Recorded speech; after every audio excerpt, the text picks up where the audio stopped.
Masechet Yebamot Daf Tetzain. On avait dit que donc finalement la conclusion, c'était que Beth Shammai, quand ils étaient en marloquette avec Beth Hillel, ils allaient jusqu'au bout, et ils étaient même posek la halakha, alors qu'il y avait une voix céleste qui avait annoncé qu'il fallait faire la halakha comme Beth Hillel. Beth Shammai était posek quand même comme il pensait. Et c'est donc la maskana de la Gemara. Et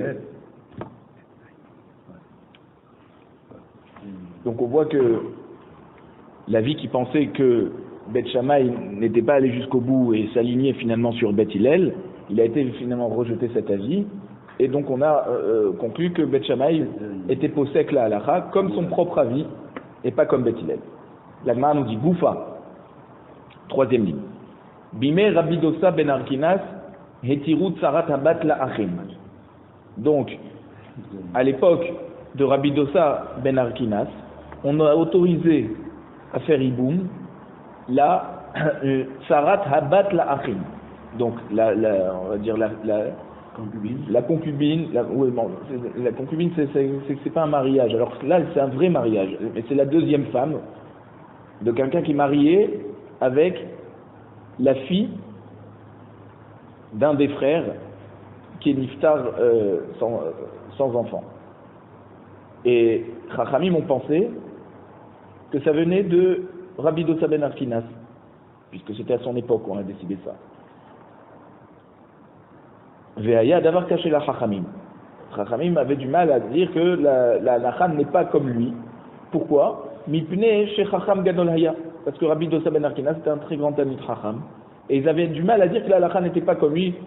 Parce que la halakha, c'est qu'on n'autorise pas la Sarat Habat de faire iboum. Ve'enav Kamu. Et ses yeux se sont levés. C'est une façon détournée de dire qu'il a perdu la vue, Rabbi Dosa. Et donc, Milavo Levet Hamikdash. Pardon, Milavo Levet Hamidrash. Donc il ne pouvait plus, comme il était aveugle, il ne pouvait plus aller au Bet Hamidrash et discuter de cette halakha avec eux.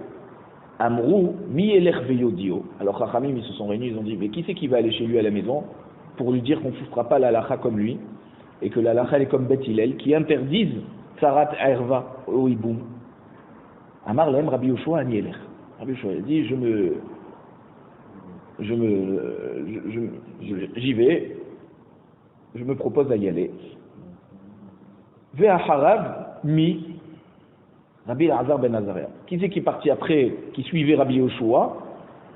C'est Rabbi Elazar ben Azaria. Ve'acharav, après Rabbi Elazar ben Azaria, mi, qui c'est qui a été? Rabbi Akiva. Il y avait Rabbi Akiva. Al-Khou ve'amdo al-Petar Beto. Alors les trois, ils se sont retrouvés devant la porte de sa maison, de Rabbi Dosa ben Arkinas. Nichnesa shifhato. Donc la servante de Rabbi Dosa, elle est rentrée le voir. Amralo Rabbi, Chachme Israël ba'in etzlecha. Elle dit, mon maître, il y a les sages d'Israël qui sont devant ta porte, qui viennent chez toi. Amarla yikansu. Il a dit, fais-les rentrer, qu'ils rentrent. Venichnasu, et ils sont rentrés. Tefatso les Rabbi Yoshua. Rabbi Dosa, qui ne voyait plus, il a attrapé Rabbi Yoshua. Veoshivahu al-mita shel zahav. Et il a fait asseoir sur un lit en or. Amarlo, Rabbi Yoshua, il répond à Rabbi Dosa, Rabbi, emor le talmidcha acher veyeshev. Il dit, dis à un autre de tes talmidim qui s'assoit sur ce lit, qui s'assoit aussi sur ce lit. Amarlo, mihu. Alors Rabbi Dosa lui dit, qui c'est le talmid qui est avec toi? Alors Rabbi Yoshua lui dit, Rabbi Elazar ben Azaria. C'est Rabbi Elazar ben Azaria qui est avec moi. Amar, veyeshlo ben la Azaria le haverenu. Il lui dit, est-ce qu'il a un fils, ce Azaria? Tu me dis que Rabbi Elazar ben Azaria, je ne savais pas qu'il avait un fils. Kara alav hamikra azeh. Donc Rabbi Dosa, il a cité ce pasouk sur Rabbi Elazar ben Azaria. Il a dit, Na'a ra'iti gam zakanti velo ra'iti tzadik na'aiza vezarom evakesh lachem. Donc c'est quoi Na'a ra'iti? J'étais jeune quand, à l'époque de son père, Rabbi Elazar ben Azaria. Donc à l'époque de Azaria. Et gam zakanti, aussi j'ai vieilli, à l'époque maintenant de quoi? De son fils, qui est un grand rave aujourd'hui. Velo ra'iti tzadik na'aiza, j'ai jamais vu un tzadik abandonné. C'est que j'ai vu maintenant que son père et le fils, Azaria et Rabbi Elazar, les deux étaient des Talmidei Chachamim qui étaient aussi très riches. Donc c'est pour ça qu'il a cité ce passage qu'on n'a jamais vu un tzaddik qui est abandonné à la fin.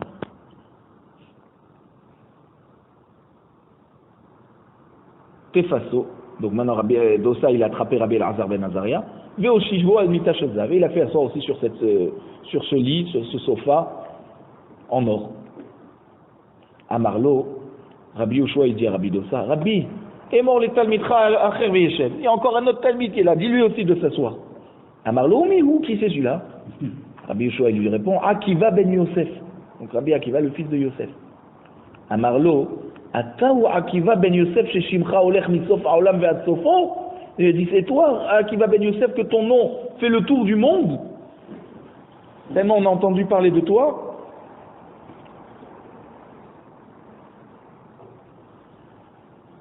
Et le Sefer Mitzpeh Etan, il dit qu'il y a une allusion quand il lui a dit ça.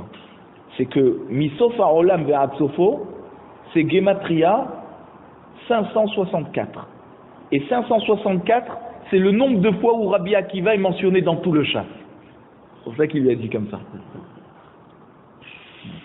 Il lui a dit, Chef béni Chef, assis-toi mon fils, assis-toi. Kemotra irbo be'Israël. Ça veut dire qu'il y a ratson qu'il y en ait beaucoup comme toi dans le peuple juif. Itrilou mesabevim oto ba'alachot. Et Chachamim ont commencé à le contourner dans les halachot, c'est-à-dire à discuter de manière détournée des halachot sur lesquels il voulait lui annoncer que finalement la halacha n'allait pas être comme lui. Jusqu'à qu'ils sont arrivés à cette halacha de Tsarat Habad. Encore une fille qui ne peut pas faire hibou, mais l'autre femme qui était mariée avec cette fille à cette personne qui est niftar, Amroulé, ils lui ont dit Tsarat Habad Mahu, quel est le digne de Tsarat Habad?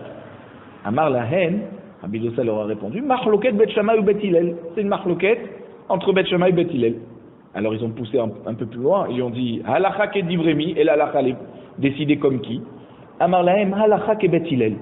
La halacha elle est comme Bet Hillel. Ils étaient surpris. Amroul et lui ont dit Valo mishimcha amrou halacha ke Bet Shammai. On a dit en ton nom que la halacha est comme Bet Shammai. Ils ne savaient pas comment lui annoncer, finalement il leur dit que la halacha est comme Bet Hillel. Alors il leur dit Amar Lahem, il leur a répondu Rabbi Dosa. Il lui dit Dosa shamartem au Ben Harkinas shamartem. Il a dit cette halakha que vous dites au nom que la halakha est comme Bet Shammai. C'est qui? C'est au nom de Dosa ou au nom de Ben Harkinas? Amroulé, Haye Rabbi, on jure donc c'est un langage de serment. Ils ont juré qu'ils ont entendu Stam Shamarnu. On a entendu au nom de Ben Harkinas. Sans Dosa. Amar Lahem, il leur a dit, alors c'est pas moi. Ah Katan Yeshli, j'ai un petit frère. Bechor Satan hu. C'est quoi ce Bechor Satan? Ça veut dire, il est très aiguisé et il pense avoir tout le temps raison. Et il fixe la halakha comme il pense. Et si la majorité n'est pas d'accord avec lui, il ne s'aligne pas devant la majorité. Alors c'est sûrement de lui que vous avez entendu. Ve Yonatan chez moi, il s'appelle Yonatan. Vehu mitalmide Shammai. Et lui c'est un élève de Shammai. Donc c'est normal qu'il dit que la halakha est comme Shammai. Vehi Zaharu, faites attention à lui. Chez Loïkapé Ahatrem Ba'alachot. Qui va pas commencer à comment on peut traduire? Il va pas commencer voilà, à vous bloquer dans les halachot. Mais KPR, c'est quelqu'un qui est un peu comme soumis. Il va vous soumettre à son avis.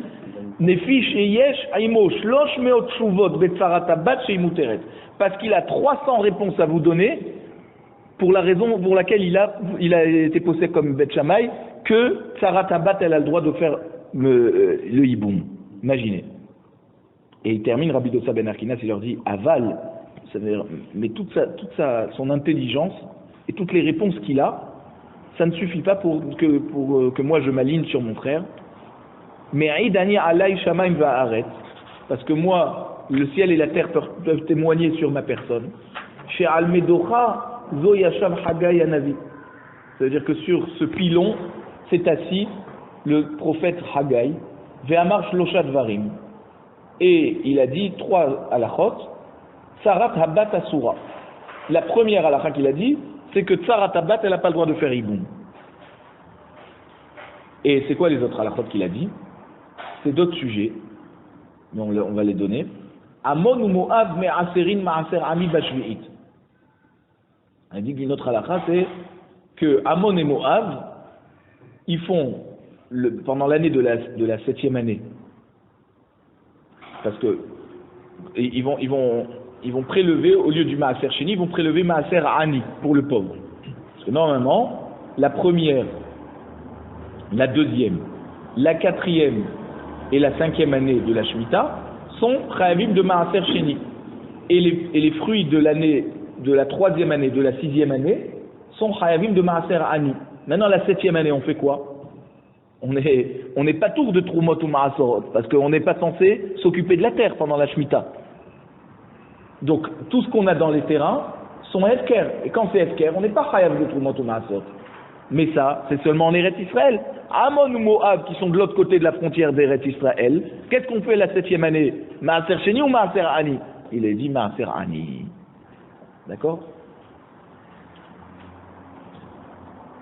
C'est Chachamim qui ont obligé les pays qui sont limitrophes d'Eretz Israël, c'est-à-dire l'Égypte, Bavel, Ammon et Moab, de faire Trumot ou Maasorot. Pour les Juifs qui vivaient là-bas. Ouais. Donc c'est sûr que Minatora, il n'y a pas besoin de Trumot ou Maasorot dans la Shemitah, même pour ces pays. Mais c'est Chachamim qui ont institué que pour les Bnei Israël qui habitent dans ces pays limitrophes d'Eretz Israël, à la 7e année, ils prélèveront le Maaser Ani. Et une autre halakha qu'il a enseigné Haggai, le prophète, il a dit Vemekablim gerim min hakardouin ou min hatarmodim. Ça veut dire on accepte des convertis qui viennent de ces régions de Kardouim, des peuples-là de Kardouim, non c'est un peuple, Kardouim et Tarmodim. C'est quoi ces peuples? C'est des peuples qui ont pris des filles juives et ils ont eu, donc ces goïms, ils ont eu des enfants avec ces filles juives. Et d'après un avis, la halakha, elle est que ce sont des mamzerim, mais finalement la halakha, elle n'est pas retenue comme ça que ce sont des mamzerim. Et donc on aurait pensé que d'après cet avis qui pense que ce sont des mamzerim, on ne devrait pas finalement les convertir. Parce que pas tout le monde est d'accord que ce sont des gens convertissables, on va dire. S'ils sont mamzerim, du fait que leurs mères sont juives. Alors donc nous, la halakha, elle est que Haggai, un avis nous dit, nous on considère que ce sont des goyotes qui ont eu ces enfants, et ils sont goïm en tout point, et donc après qu'ils se convertiront, ils pourront venir dans le clan d'Israël. Tana. Donc, on enseigne que chez Nichnesou, donc quand ils sont rentrés, Rabbi Yoshua, Rabbi Azar ben Azara et Rabbi Akiva chez Rabbi Dosa ben Arkinas, on reprend l'histoire, Nichnesou bepetach echad, ils sont rentrés par la même porte. Chez Yatsu bishlosha ptachim. Quand ils sont ressortis par 3 portes différentes. Pourquoi? Pour ne pas rencontrer ensemble le frère Yonatan ben Arkinas qui avait dit que la halakha est comme Bet Shammai. Et qu'ils vont pas commencer à discuter avec lui, qui va les embrouiller et qu'ils vont finir par conclure eux aussi que la halakha est comme Bet Shammai. Pas Garbo be Rabbi Akiva. Par contre, Yonatan ben Arkinas, il a quand même rencontré Rabbi Akiva. Akshele. Et donc il lui a posé une question. Ve'ukme. Et Rabbi Akiva lui a répondu. Amarlo, il lui a dit ce Yonatan. Atao Akiva sheshimcha olech mitzof haolam ve'atzofo. Il a dit c'est toi Rabbi Akiva qu'on entend ton nom dans tout le monde. Ashrecha shezachita leshem. Heureux sois-tu que tu as eu un nom comme ça. Ve'adain lo igarta lero'e bakar. Et malgré tout, tu n'es toujours pas arrivé à la madrega des bergers. Amarlo Rabbi Akiva. Et Rabbi Akiva lui dit, mais non, je ne suis même pas arrivé moi à la madrega des ro'e bakar. Ve'afilou les ro'e tson. C'est-à-dire même les bergers, pas de gros bétail, mais de menu bétail, je ne suis même pas arrivé à ce niveau.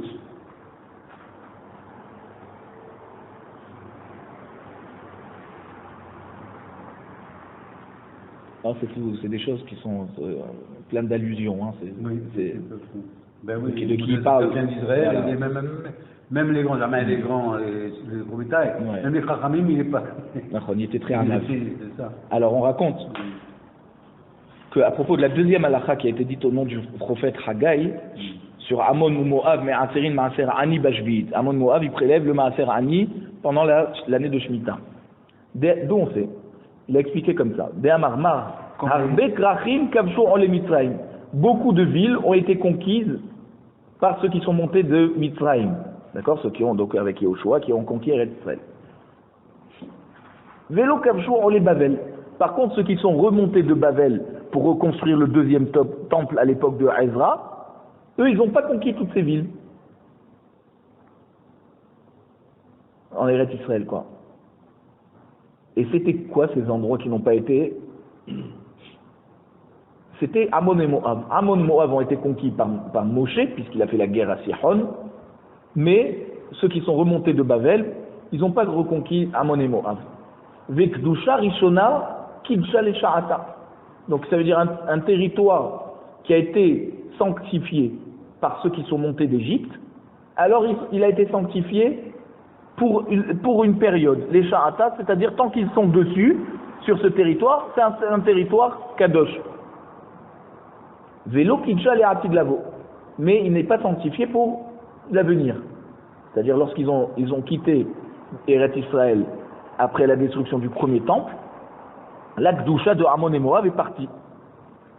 Donc quand ils sont remontés et qu'ils n'ont pas reconquis à nouveau Amon et Moab, la Kdusha n'est pas revenue dans ces endroits. Ve'inihum, c'était lié. Voilà, c'était lié. Et donc, Ve'inihum, pourquoi ils ont laissé de côté ces territoires, ils ne les ont pas repris?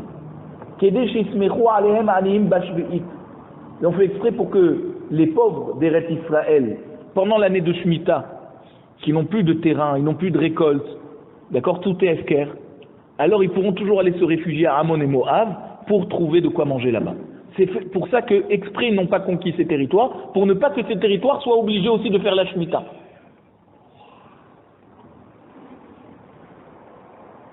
Et la troisième halakha, on a dit Bekablim Gerim Mina Kardouim Ve'atarmodim. Donc on accepte des convertis de ces peuplades. Et la Gemara nous dit Eni, comment c'est possible? Voici que Rami Bar Yecheskel nous a enseigné clairement qu'on n'a pas le droit d'accepter des convertis de ces peuplades, parce qu'on craint que ce sont des mamzerim, que ce sont des filles juives qui ont été prises par ces peuplades, mais des filles juives mariées, et donc les enfants qu'elles ont eus avec ceux-là, ils sont mamzerim d'après une certaine déa. La halakha n'est pas comme ça. Une fille juive qui a eu un enfant par un goy alors qu'elle a été mariée, l'enfant n'est pas mamzer. Il faut que ce soit un juif. Il faut qu'elle ait trompé son mari avec un juif pour que l'enfant soit mamzer. Mais donc, d'après cette déra qui disent qu'ils sont quand même mamzerim, alors c'est pour ça qu'on n'a pas accepté des convertis de ces peuplades. Alors, comment on fait? Amar Ravashi nous répond Kartoui mitmar. Quand Rami Bar Yecheskel il a dit qu'on n'accepte pas les convertis de ces peuplades, c'est pas les Kardouim, c'est les Kartouim. Kede Amri Inche, comme les gens disent, Kartouim Psulim. Les gens de Kartouim, ce sont des Psulim. On ne peut pas les convertir. Mais Kardouim et Tarmodim, oui, on peut les convertir. Veikade Amri, il y en a qui disent non, Tanem Rami Bar Yecheskel, En Mekablim Gerim, Mina Kartouim, Maïlav Hainu Kartouim, Hainu Kardouim. Et donc la Gemara nous dit mais Kartouim et Kardouim c'est la même chose. Amaravashi lo, c'est pas la même chose. Kartouye les houd, ve Kardouye les houd. C'est un nom qui ressemble, mais une fois c'est avec un tav, une fois c'est avec un dalet. C'est deux peuples différents. Kidamrinche, Kartouye psile. Les gens de Kartouim, ils sont psulim. Rabbi Yochanan, ve Savaya de Amre Tarvayu. Ils disent les deux, Rabbi Yochanan et Savaya, En mekablim gerim, Mina Tarmodim. On n'accepte pas des guérim des Tarmodim. Ah, mi amar Rabbi Yochanan achi. Est-ce que Rabbi Yochanan a dit ça? Ve'atnan, voici que c'est enseigné dans Masechet Nida, Daf Nun Vav Amud Bet, que Chachamim ont institué que Kol Aktamim Habbaim Mina Rekem Tehorim. Ça veut dire que, vous savez que dans Nida, il y a le concept de Ketem, une tache de sang qu'on trouve sur un vêtement. Et on craint que donc ce soit du sang de Nida. Mais quand on trouve un vêtement avec du sang dessus, il faut être sûr que ce soit un vêtement qui appartient à une femme juive pour penser que le vêtement est tamé. Mais si on n'est pas sûr, alors le vêtement n'est pas tamé. Et ils disent, Chachamim, que tous les ktamim qui viennent de Rekem, ils sont tous terrorim. Tous les vêtements qu'on trouve là-bas avec du sang, c'est sûr que c'est des goyotes qui ont eu ça. Rabbi Yehuda métamé. Par contre, Rabbi Yehuda, il dit non. Mipne Shem Gerim. Il dit c'est vrai que c'est un endroit de goïm, mais il y a beaucoup de convertis là-bas. Ils se sont convertis, donc on craint qu'il y a Tomat Nida sur ces vêtements. Veto'im. Et comme on a l'impression que ce sont des goïm, c'est parce qu'en fait, ils se sont trompés. Ça veut dire ils se sont convertis et ils ont lâché leur engagement envers la Torah. Ils sont revenus à se comporter comme des goïm. Et donc, nous, on croit, en fait, c'est des goïm, mais c'est des convertis qui sont retournés en arrière. Mais c'est quand même des juifs. Mi ben ha'ovde kochavim teorim. Par contre, des ktamim, des taches de sang qu'on trouverait sur des vêtements où il y a les Bnei Israël n'habitent pas là-bas, ce sont des endroits où il y a des goïm, alors là, oui, ils sont terrorim, d'après tout le monde. Vehavin anba, et donc on a expliqué de cette Mishnah, pour ma page, kapasik vetane, que la Mishnah a décidé, a tranché, que toutes les taches qui viennent de vêtements, sur des vêtements, mi ben ha'ovde kochavim, d'endroits où qui sont habités par des goïm, alors c'est tahor. Ve'afilu tarmod, ve'afilu min tarmod, même si ce sont des ktamim qui viennent de la ville de Tarmod. Donc on voit que quoi? Que Tarmod c'est considéré comme des goïm. Ve'amar Rabbi Yochanan, zotomeret mekablim gerim mi Tarmod. Donc de là tu vois que si les ktamim de sang qu'on trouve des vêtements de cet endroit, ils sont théorim, ça veut dire que ce sont sûrement des goïm. Et si ce sont sûrement des goïm, alors il n'y a pas à craindre que ce sont des mamzerim. Et donc c'est pour ça qu'on les accepte à se convertir. Qu'est-ce que tu me dis qu'on ne les accepte pas à se convertir?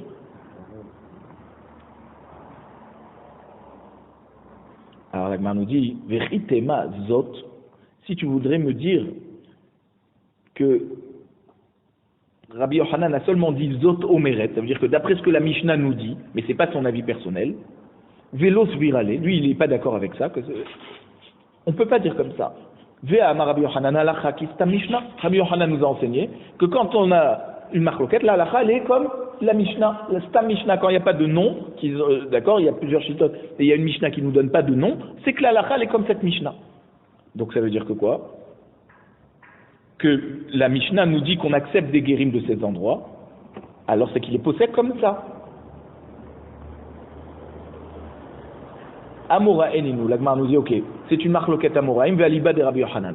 Et donc des Amoraïm sont en discussion pour savoir quel a été réellement l'avis de Rabbi Yochanan. D'après un Amora, Rabbi Yochanan il dit qu'on n'accepte pas les guérim de Tarmod, et la halacha n'est pas comme Stam Mishnah, qui permet de les accepter à la conversion. Et il y a un autre Amora qui dit non, Rabbi Yochanan lui dit que dans tous les endroits c'est comme Stam Mishnah, et donc même ici, Rabbi Yochanan était posé qu'on accepte les guérim de Tarmod. Mais ça c'est mis des rabbanan pour ça. Et non, si on craint qu'ils sont mamzerim, c'est minatora. Mais Tarmod, maïta amalo, alors la Gemara veut savoir, mais pourquoi on n'accepterait pas les guérim de Tarmod? Pligeba Rabbi Yochanan ve Savaya. Donc voici, c'est la marloquette, qu'on a dit la marloquette entre Rabbi Yochanan et Savaya. Hadamar, Mishum Avde Shlomo. Il dit pourquoi on ne les accepte pas à la conversion? Parce que ce sont des esclaves de Shlomo, qui étaient donc riches, même les esclaves à l'époque de Shlomo, ils étaient riches, et ils se sont mariés avec des filles juives, et ils habitaient à Tarmod. Alors on craint que peut-être ces enfants de Tarmod, ces descendants, sont des descendants de ces Avadim. Or, un Eved Kenaani n'a pas le droit de se marier avec une juive. Et donc, les enfants sont mamzerim, d'après une certaine déa. Vechadama mishum benot Yerushalayim. Et un autre avis nous dit non, ce sont des enfants qui sont issus de filles de Jérusalem. Et ça veut dire quoi? Bishlama le mandamar mishum avde shlomo. Je comprends d'après le mandamar qui dit que on craint les gens de Tarmodim parce que on n'accepte pas des guérim de là-bas parce que peut-être ce sont des ancêtres, des descendants d'esclaves de Shlomo Améler qui n'avaient pas eu le droit de se marier avec des juifs et qui ont quand même fait ça. Kassava, on va être koravim ve'eved abami al-bat Israël avlad mamzer. Parce que d'après cette chita, celui qui dit Avde Shlomo, il pense qu'un goy ou n'importe quel esclave qui irait avec une fille juive, l'enfant qui sort de ça, c'est un mamzer. Et donc on n'a pas le droit de les convertir. Et là, les man de Amar Mishum Bnot Yerushalayim, Maïdi, d'après le man de Amar qui dit que ce sont des enfants qui sont issus de filles de Jérusalem, quelle est la raison pour laquelle on interdit les Tarmodim de se convertir? Pligeba Rav Yosef et Rabbanan. Alors il y a une marloquette entre Rav Yosef et Rabbanan pour expliquer. Vetarvaïhu Mishme de Rabba Babrahana. Et les deux donnent leur avis comme ils ont compris de Rabba Babrahana. Hadamar Tresar Alfe Gavre, un il dit qu'il y avait 12 000 hommes, Vishita Alfe Kashtoye. Et il y avait à part ça 6 000 tireurs d'arc parmi les gens qui ont conquis Yerushalayim. Vehadamar Tresar Alfe Gavre. Un autre il dit non, il y avait effectivement 12 000 hommes, ou Minaïhu Shita Alfe Kashtoye. Et parmi ces 12 000, il y avait 6 000 qui savaient tirer à l'arc. Besha'a Shenichnesu Ovde Kochavim Laechal. Et lorsque les goïms sont rentrés dans le Beth Amikdash, Akol Nifnu Al Kesef Vezahav. Ils se sont tous orientés vers l'argent et l'or pour piller. Vehem Nifnu Al Benot Yerushalayim. Et ils ont aussi pillé en prenant des filles de Yerushalayim, et ils les ont prises comme épouses. Chez Nehemar, comme c'est écrit dans Echa, Perekri, Pasuk Yudalef, Nashim Betzion Ainu, donc des femmes de Tzion, donc de Yerushalayim, ils ont fait souffrir. Betulot Be'are Yehuda, des filles vierges dans les villes de Yehuda.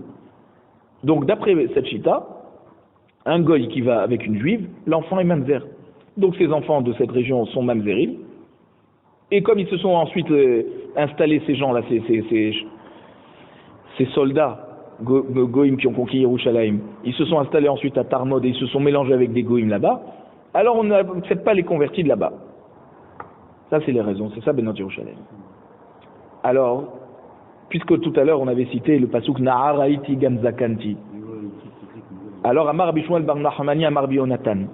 Rabbi Shmuel bar Nachmani nous dit au nom de Rabbi Yonatan, pasuk ze, ce pasuk dans Tehilim, Sar Ha'olam Amaro. C'est le prince du monde, un ange quoi, qui l'a prononcé, ce pasuk.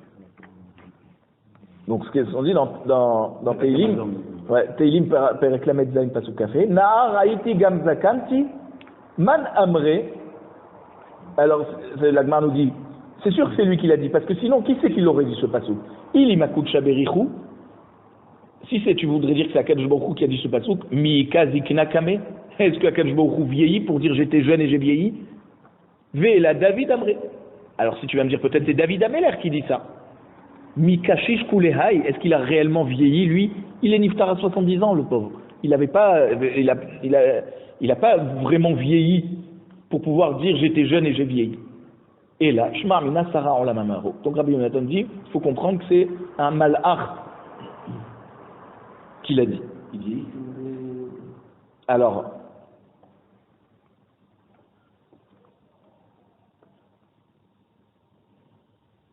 c'est-à-dire qu'en fait, oui, c'est pas que le malach il vieillit, mais comme le malach il a une vie tellement longue, il vit éternellement. Donc finalement, c'est lui qui peut dire que dans toute l'histoire du monde, on n'a pas vu un tzaddik abandonné.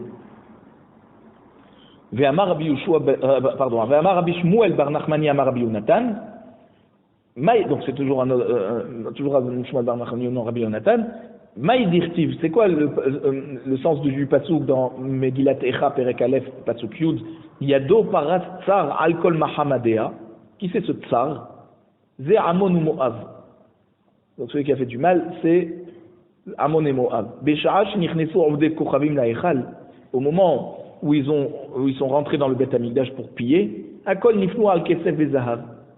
Tous les goïms sont partis prendre l'argent et l'or. Vehem, cela Amon ou Moav, c'est quoi qui les intéressait? Nifnu al sefer Torah. Ils sont partis brûler le sefer Torah. Parce que là-bas, il y avait un Sefer Torah qui était le Sefer Torah de référence. Amrou, donc on voit que chez les goïms, ce qui les intéresse, c'est de détruire nos connaissances, pas de détruire notre argent, c'est pas vraiment ça qui les intéresse, c'est de détruire la référence de toute la connaissance du monde, c'est la Torah. Et donc, ils veulent détruire ça pour mieux régner sur le monde. C'est que ça qui les intéresse chez nous. Donc qu'est-ce qu'ils ont dit, Amon ou Moab? Amrou, ils ont dit, Zel Shekatouvbo, ce Sefer Torah où il y a écrit dedans, dans Devarim Perek Dalet, Pasuk Dalet, Lo Yavo Amoni ou Moabi, Bikal Hashem. Amon et Moab ne pourront jamais rentrer dans le peuple juif. Ils s'arrêtent Baesh, on va le brûler dans le feu.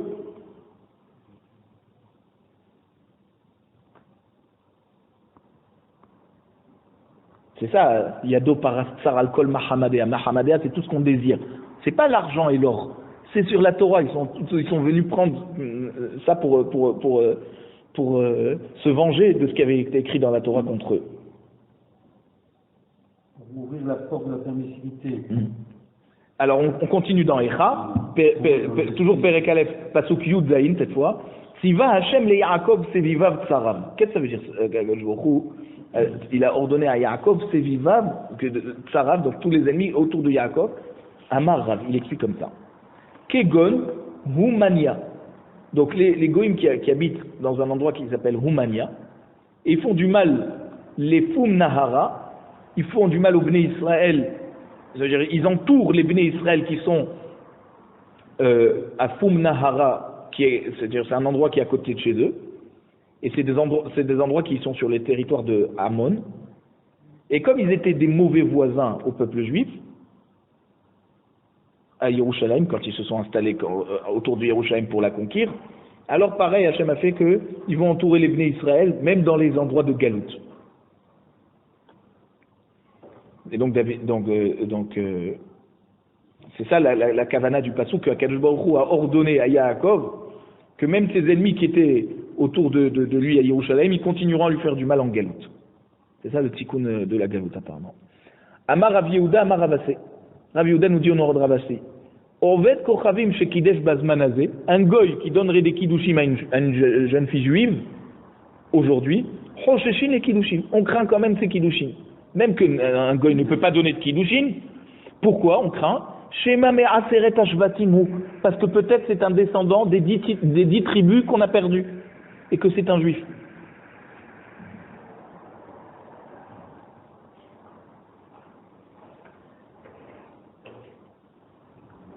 Veha, kol de parish, merouba parish. L'Agmar nous dit, mais attends, quand on a une halakha, que tout celui qui est sorti d'un groupe, alors on considère qu'il est sorti de la majorité.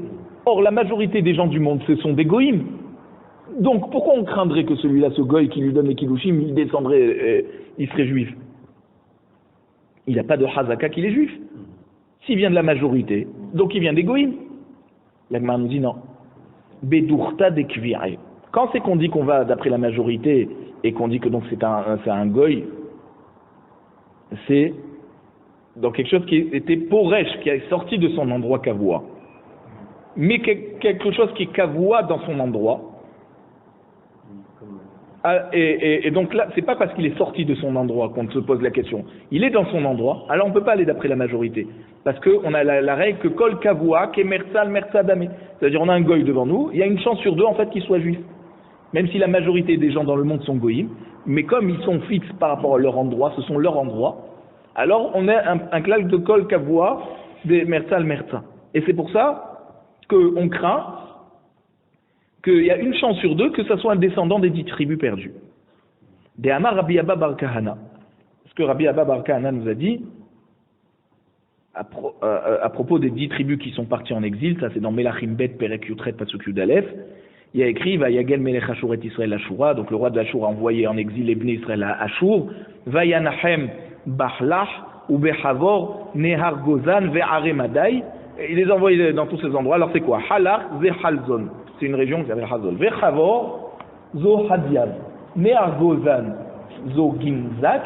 Ve'are Madai, les villes de Madai.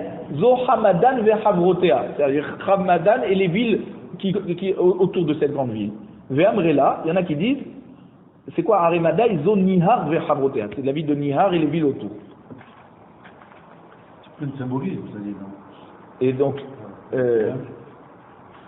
la Gemara demande, Havroté Amman, c'est quoi les villes autour de Nihar? Amar Shmuel nous dit, Krach Mushke, Hidke, Vedumke. Ce sont 3 villes qui sont autour de Nihar.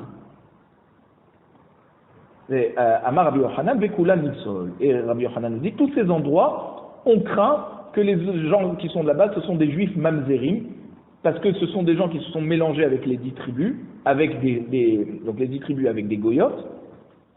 Les enfants qui sont sortis de ça sont des... D'après cet avis, les enfants qui sont sortis de ces norchiotes, ce sont des Bnei Israël qui sont kshérim. C'est pas comme on a dit avant qu'un juif qui va avec une goya l'enfant est mamzer. Et donc on peut donc les convertir. Et alors pourquoi aujourd'hui on les considère comme mamzerim? C'est parce que ce sont des gens qui se sont mariés avec des proches, des sœurs, des filles, des femmes qui nous sont interdites. Donc ils n'ont pas fait attention, ils sont arayot, et c'est pour ça qu'on pense que la majorité de ces enfants, ces descendants, sont des mamzerim.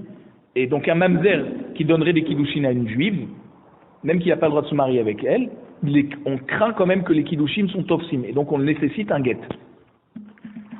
C'est pour ça qu'on a bien déterminé quels sont les endroits sur lesquels on a des craintes par rapport à ces goïms qui sont peut-être finalement des mamzerim.